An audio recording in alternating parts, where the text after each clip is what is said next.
Okay, good to see everybody. Yes, actually, what we're doing today is we're continuing a third part in the series called Why is the World So Messed Up?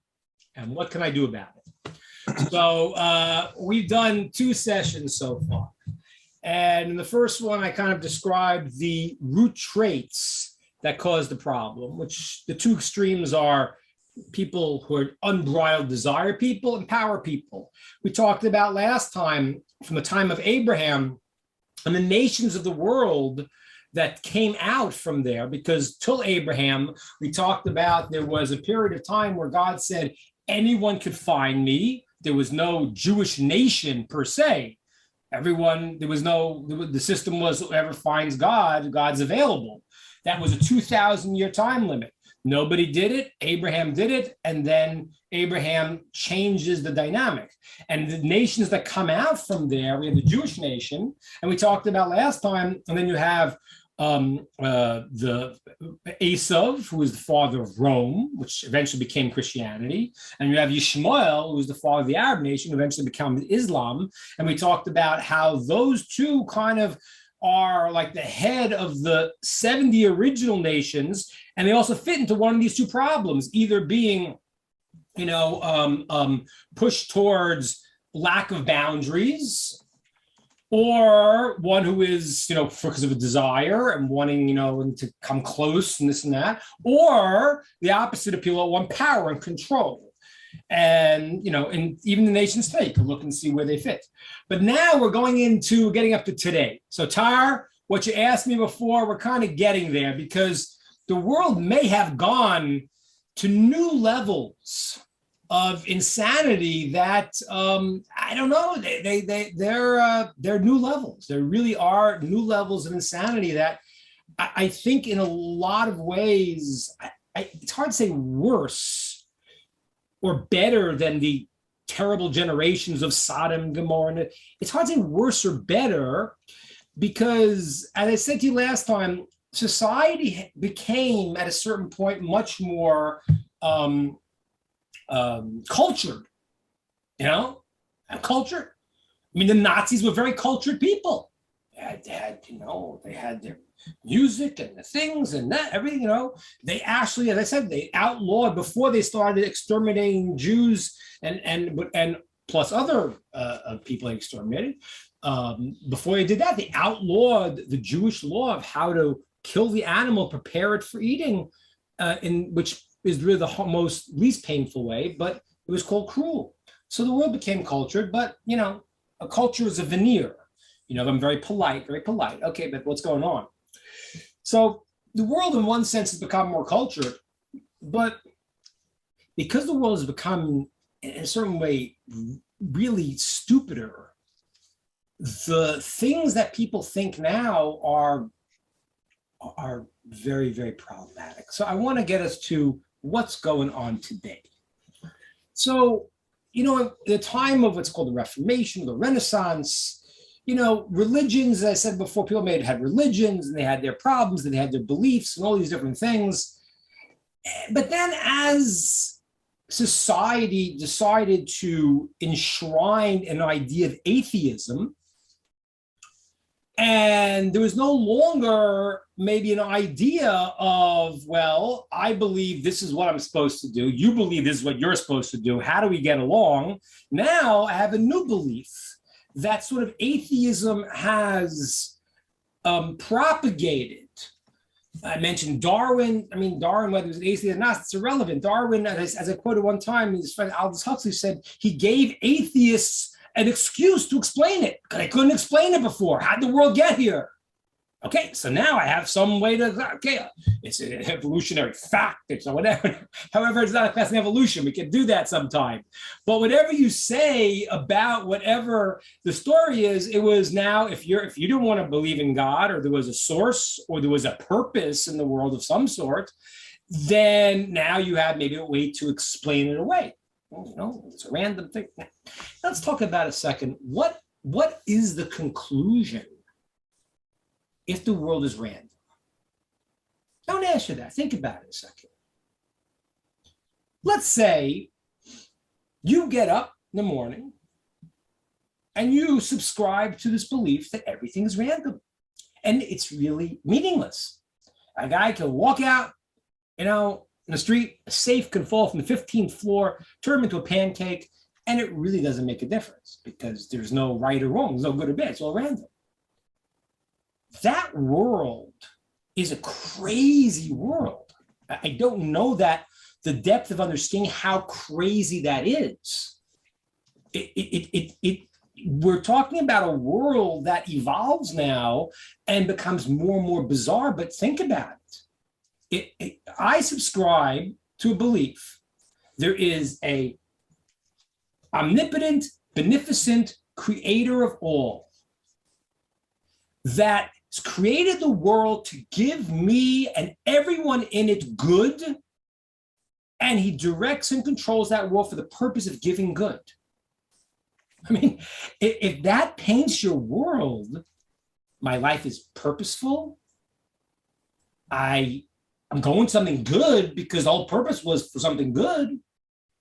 And everything really makes sense, even though I might not always understand it, but it makes sense. Now, if you subscribe to the other world, this is a cosmic fluke. You mean nothing. You really don't mean anything more than a mosquito, really. You're an advanced mosquito, but you're not going anyplace. What are you doing? What's going to happen? Okay, so far, the world's blowing up. We're going to save it now so we can keep doing what we're doing. What are we doing? Well, we're drinking and we're having a good time. Okay, great. So that's where you're going. So basically the world subscribes to the belief that you are a contented cow. What is the greatest thing to strive for? I feel good. This feels good to me. So why shouldn't I go and do something that feels good to me if it's going to hurt you? There's no purpose. Well, because there's maybe a law. And I'm afraid that if I break the law, like you have more money, I want more money. There's no purpose. There's no right or wrong. So I would take your money, but I can't because there's this policeman. So I better defund the police. So I'll be able to do that. I'll be able to get what I want. Why not? I don't know that we could understand the mindset of a human being who believes there is no rhyme or reason to life. How do you get up in the morning? And if you do get up in the morning, you're probably a dangerous guy. Unless you're one of the lucky, beautiful people who go around and they have fun and everyone takes pictures of them and they tell you how to live your life because they're the great philosophical geniuses. That's really what it is. I mean, it's like, think about it. It's unbelievable. It's unbelievable. LeBron James is going to tell me what's morality? I mean, because you can put a ball in the hoop. Very good. Okay. All right. I mean, the people who tell us what's right and wrong and who to believe and what to believe have absolutely no credentials for any of these things, but they're having a good time and they got a platform and you're going to listen to them. So they're going to tell you. So ladies and gentlemen, we are here now in America, and this is the July 4th weekend. And I got a real problem. And this is from a rabbi, a Jew who grew up in America. And I want to have the proper, what's called hakaras hatov, gratitude. Because Ronald, I know you're in Australia, and Australia, the world picked up on a lot of the good things America did back hundreds of years ago. Well, what did it do? And where did this go crazy? Okay, let's understand this here. If I could change the Constitution, I would change one word. This is what won the Constitution. You have the right of life, liberty, and the pursuit of, I would say, pursuit of fulfillment. And I say instead of happiness. And why would I say that? Because what was happening in the world when the founding fathers of America wanted to go and to build a country? They were being persecuted by the church and whoever else was you have to have these beliefs, those beliefs. So they said, listen to this. This is a great idea. And I would agree to this. I wouldn't say, some people say America is the greatest country ever. That's not true. The greatest country was the land of Israel during its holy times. But America is the greatest secular country that ever existed. That it is. There's never been a country that's come along and said, okay, we're going to set something up that is going to give you the right to do what? You know, I mean, there's one word that Americans really feel excited about. And it summarizes what America was and maybe will hopefully again be. And that word is freedom. You hear freedom, you think, freedom. So what was America fighting for freedom? What was the freedom they were fighting for? Why was freedom of religion so important? Why was freedom of speech so important? Why are these things so important? Because they understood they were being persecuted because they had different beliefs, whatever. And they understood a human being has to do something and accomplish something that make his life meaningful. And if I believe this is the way to do that, and you stop me, that is the greatest destruction of the human being. You believe in God, and this is when you think you have to serve God. Someone said you can't do it. Oh, it's my freedom. You know what's my freedom? It's my freedom because it's my freedom to be what I am. And a human being has the great ability. He's not a cockroach. He's not a monkey. He has the ability to go and say, I believe in certain things that have to happen that I need to do as a person. Whether it's what I believe to be true, how I believe to worship, whatever you believe. So America said, you know what? We're going to make this new system. You can come here and you could be free to do what it is that human beings need to do to express what is important to them in the world. And no one can stop you. And we'll have to make the rules because it's a little tricky. Because if you want to express what is good and what you believe, how do you not infringe on someone else's rights? That was the balance. Now, why did I change the word to freedom, life, liberty, and the pursuit of fulfillment? Why did I take the word happiness out? Not because the founding fathers of America made a mistake. I think they were very intelligent people. They even studied some Torah. They were very, very, very wise people. Very, very wise, very smart people. Why did I change the word? Not because of them, because the idiots today. Because the word happiness that they were talking about was, what is happiness? What is happiness? Just think about it. So what's happiness? Well, if I get a big car and a big house and I make a lot of money, I have happiness, right? If I get this, if I become this star, I'll have happiness, right? Wrong, right? As Mary's saying, no, Mary's seen a lot. She knows this, that's crazy. But you know what happens? That is what people understand. Happiness is not a thing. It's not an object. You can't get the object. What is happiness? Happiness is when I live my life in a way that is meaningful and purposeful, and I'm expressing what I have to. There is a byproduct called I am happy. There's a process, right? So I got to do when I know I'm doing the right thing. I know I'm living the right way. I know I'm being a good person in the proper way that I believe that I know is correct, that I feel deep down is correct. Then I can have a sense of happiness. I'm accomplishing something. I'm doing something. But what they did was they substituted the pursuit of happiness means the pursuit of getting these objects. So you know what? Watch communism. I don't know if you all saw, but this is amazing. The Chinese government actually applauded something that President Biden just said. I don't know if you saw that. It was amazing.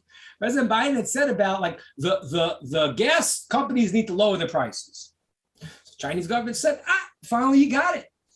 Capitalism is based on extortion. They're on the same page. What does communism and socialism mean? Well, the pursuit of happiness, let's change the word now. Happiness, which what it means now, the pursuit of the things that I should have. If that's what you're promising me in the Constitution, well, this dude has more than I have. Why shouldn't I be able to go and take what he has? If that's what I'm promised, life, liberty, and the stuff. So let's redistribute it, give everyone what they should have. If you take all of Elon Musk's money, how many millions of dollars can you give out to everybody else? This is what's happened, because people misunderstood what there's a point in life to do something, to believe something, to act in a certain way. And if you the founding fathers of America, in their goal was to give you the freedom to be human and to do what it is that humans need to express. But we don't want that anymore. We want the pot of gold at the end. That's what we want. So right now, if that's what I'm guaranteed, so redistribute the money. That's why they come in. That's why it's, hey, let's defund the police. It says in the Talmud, in the Medrash, Mishnah, Mishnah says that if it wasn't for the fear of the government, people would swallow each other alive. And believe you me, they know that. Everyone who calls defund the police, the goal is because we're gonna we got a different world order. And that I was telling you before, that's what goes on. And that's why I said about atheism, because it fans the fire of this. You're not going anyplace. I don't know, again, when they wrote the Constitution, I'm sure there were smart people, there were dumb people, not everyone was, but the idea that they had beliefs, or what they thought was true, and what they thought was right, and they needed the freedom to do that, that was because that's what it means to be a human being. Because I'm going someplace. What's the right thing to do? But if there is no right or wrong or reason or rhyme, and the world is random, and then you live 80 years and you drop dead and that's it. So, well, you might as well, I don't know, get as much goodies as you can. That's what's going on. I want to say something now, and I'm a little bit hesitant to say this, because when Moshe was commanded to go to Pharaoh, Hashem said to give him honor as the monarch, because there is a certain honor you need in a position of being the leader. It's not just a leader of a country is not just random. He's not. You need to understand this. This is amazing. It says the hearts of kings are in the hands of Hashem. Now, what does that mean? So it means no free will? No, it doesn't mean that. It means that these are global things. When a guy is a leader of a country, and maybe once the leader of the entire free world, as it was called, that's not an accident. That's like, that could change everything about everything. So God's he's directing it, but he's allowing certain things. What's he allowing? How does, and this is amazing when you think about like democracy or dictatorship, in a certain way, it's the same in a certain sense. The difference is, in a democracy, you're supposed to vote for the people, for the person you want to lead, or the leaders you want. In a dictatorship, someone grabs it. But if the people resist it enough, they will overthrow that dictator. Sometimes they don't. Unfortunately, sometimes it takes years because they don't have the gumption to do it and the power to do it. But in a certain sense, the leader represents the heart of the people. Where are the people at? And so I don't want to say this in a derogatory way to the President of the United States. I really don't, because I have to give honor to the office. However, you have to wonder what's going on here. What's going on here? The leader is the sum of the people. And I ask a question, and I don't mean to be offensive, but I do mean to understand the deeper significance of what we're saying right now. The President of the United States at present clearly has certain mental issues going on. I think it's fairly clear. How bad, I don't know, but it's certainly clear that things are not fully cognizant in various ways. How much? It's a good question. But how does that happen? How does a leader of the country not have all his faculties? What's the deeper meaning of that? You know what the deeper meaning of it is? And I hate to say it, but it's another outgrowth of this atheism philosophy as it just goes out of control. It's because the people have lost their most basic common sense. It's unbelievable. It's literally unbelievable. You could look at something and I mean, look, and I don't, it's not politics. I'm trying to give an understanding of it, but I do have, it's like when the one of the judges of the Supreme Court of the land can't define a man or a woman, we're not in a stage of most basic common sense.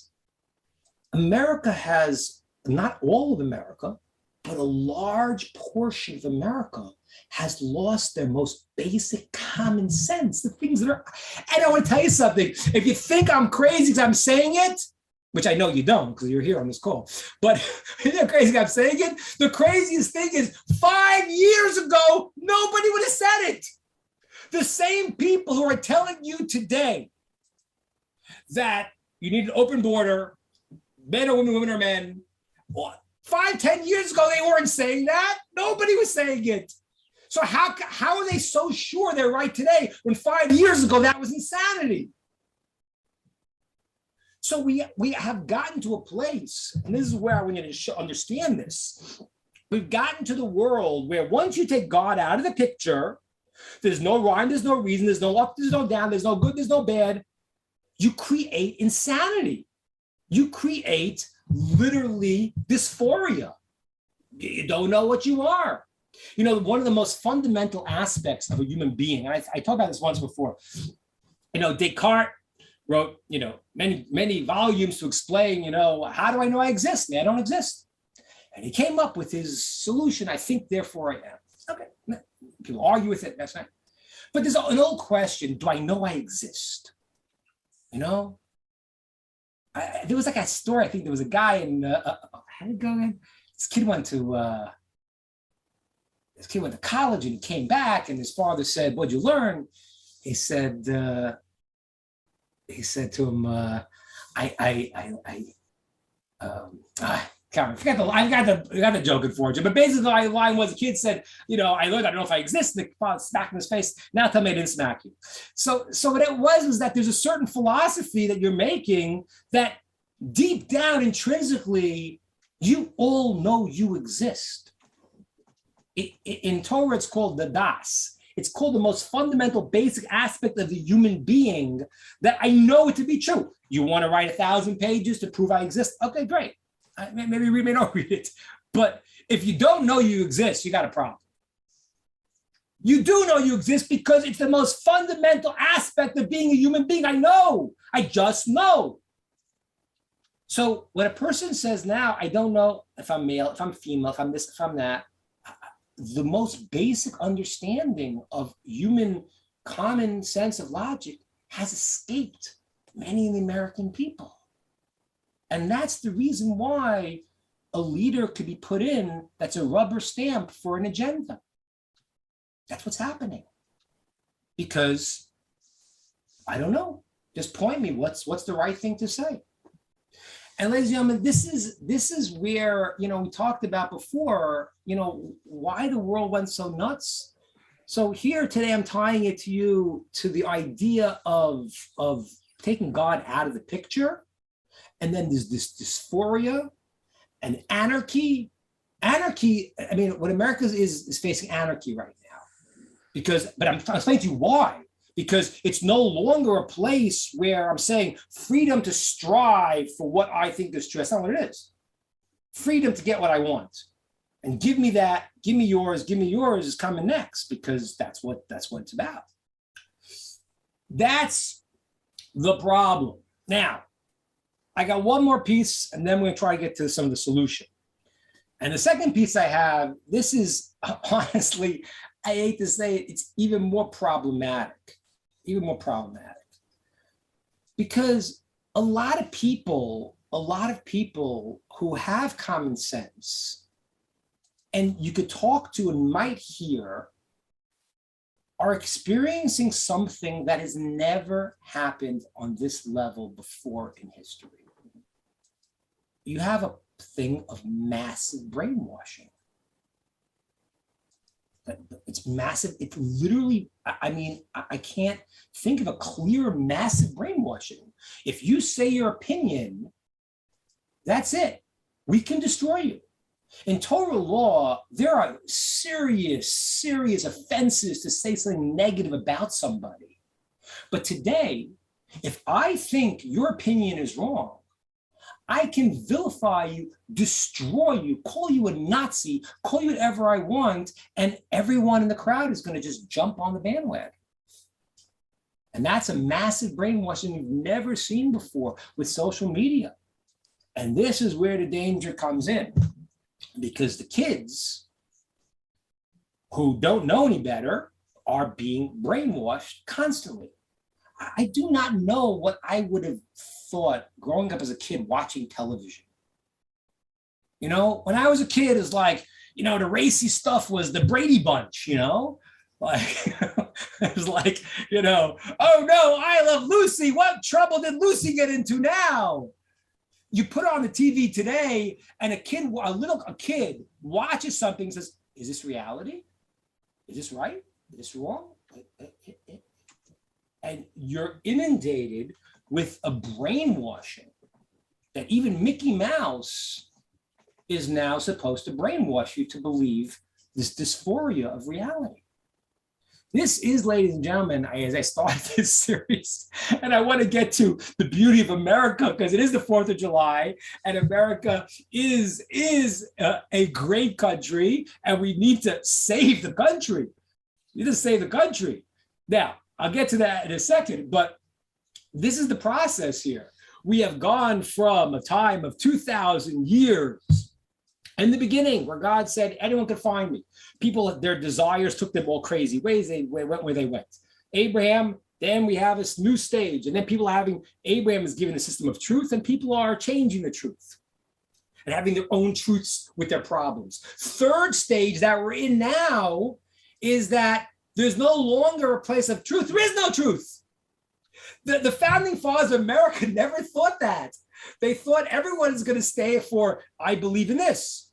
But someone say, I believe in nothing. I don't believe in anything that they weren't planning on. So there were certain basic, understandings that they set up.